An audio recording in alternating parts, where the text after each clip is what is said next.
ঘন্টার পর ঘন্টা টয়লেটে বসে মোবাইল টিপতে হবে না। এখন থেকে আপনি টয়লেট করতে পারবেন মাত্র 1 মিনিটে।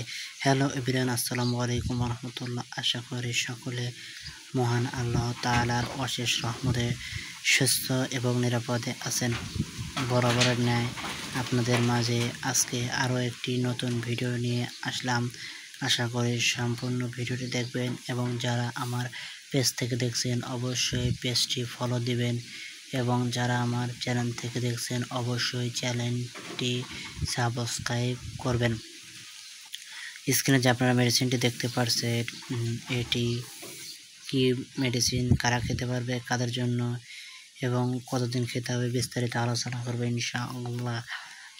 আপনারা স্ক্রিনে যে মেডিসিনটি দেখতে পাচ্ছেন এটি হচ্ছে মূলত সোডিয়াম পিকোসালফেট সমন্বয় গ্রুপ জেনেটিক নেমের সমন্বয়ে তৈরি পিকোপ্লাস্টেন প্রস্তুতকারক কোম্পানি এভারেস্ট ফার্মাসিউটিক্যাল লিমিটেড। এটির বর্তমান বাজার মূল্য 10 টাকা পিস প্রতি পিস। এক বক্স ওষুধের দাম মাত্র 300 টাকা। এটির কাজ কি?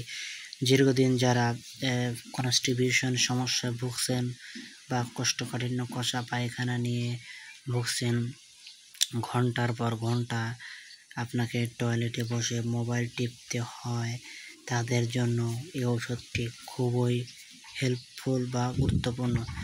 অনেকে আছে যে দীর্ঘদিন ধরে কোষ্ঠকাঠিন্য কষা পায়খানার সমস্যায় ভুগছেন, তাদের জন্য আপনি যদি এই ওষুধটি খেতে পারেন তাহলে বর্তমানে দেখা যাচ্ছে যে অনেকে অল্প পরিমাণ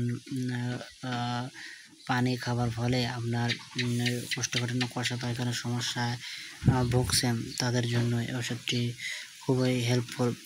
এটি আপনি যদি সেবন করতে পারেন তাহলে আপনার কোষ্ঠকাঠিন্য কষা পায়খানা নিমিষেই দূর হয়ে যাবে।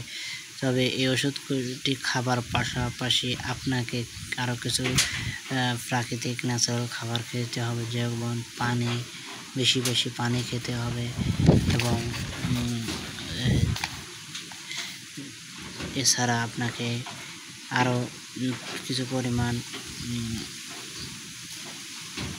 ডাক্তার যে ওষুধ দেবে সেই ওষুধগুলো আপনাকে খেতে হবে। সোডিয়াম পিকোসালফেট মূলত দেখা যাচ্ছে যে প্রাপ্তবয়স্কদের জন্য অনেকে আছে যে দেখা যায় তারা ঠিক মতন খুব কোষ্ঠকাঠিন্য কষা পায়খানার সমস্যা ভোগার কারণে অনেক প্রকার ওষুধ খেয়েছেন বা খাচ্ছেন, তাদের জন্য এই ওষুধটি বেশ উপকারী। এবার আসে ওষুধটির ডোজ এবং পাশে। ওষুধটির ডোজ মূলত একবেলা, তবে আপনি এটি দীর্ঘদিন সেবন না করাই ভালো। তবে সেবন এর পূর্বে অবশ্যই একজন ডাক্তারের পরামর্শ নিয়ে খাবেন। ডাক্তার সাহেব আপনাকে যেভাবে বলবে ঠিক সেইভাবে ওষুধটি খেতে হবে, তার কারণ প্রত্যেকটা ওষুধেরই কিছু না কিছু সাইড এফেক্ট বা পার্শ্ব প্রতিক্রিয়া রয়েছে। ধন্যবাদ সবাইকে। আসসালামু আলাইকুম ওয়া রাহমাতুল্লাহি তাআলা ওয়া বারাকাতুহু।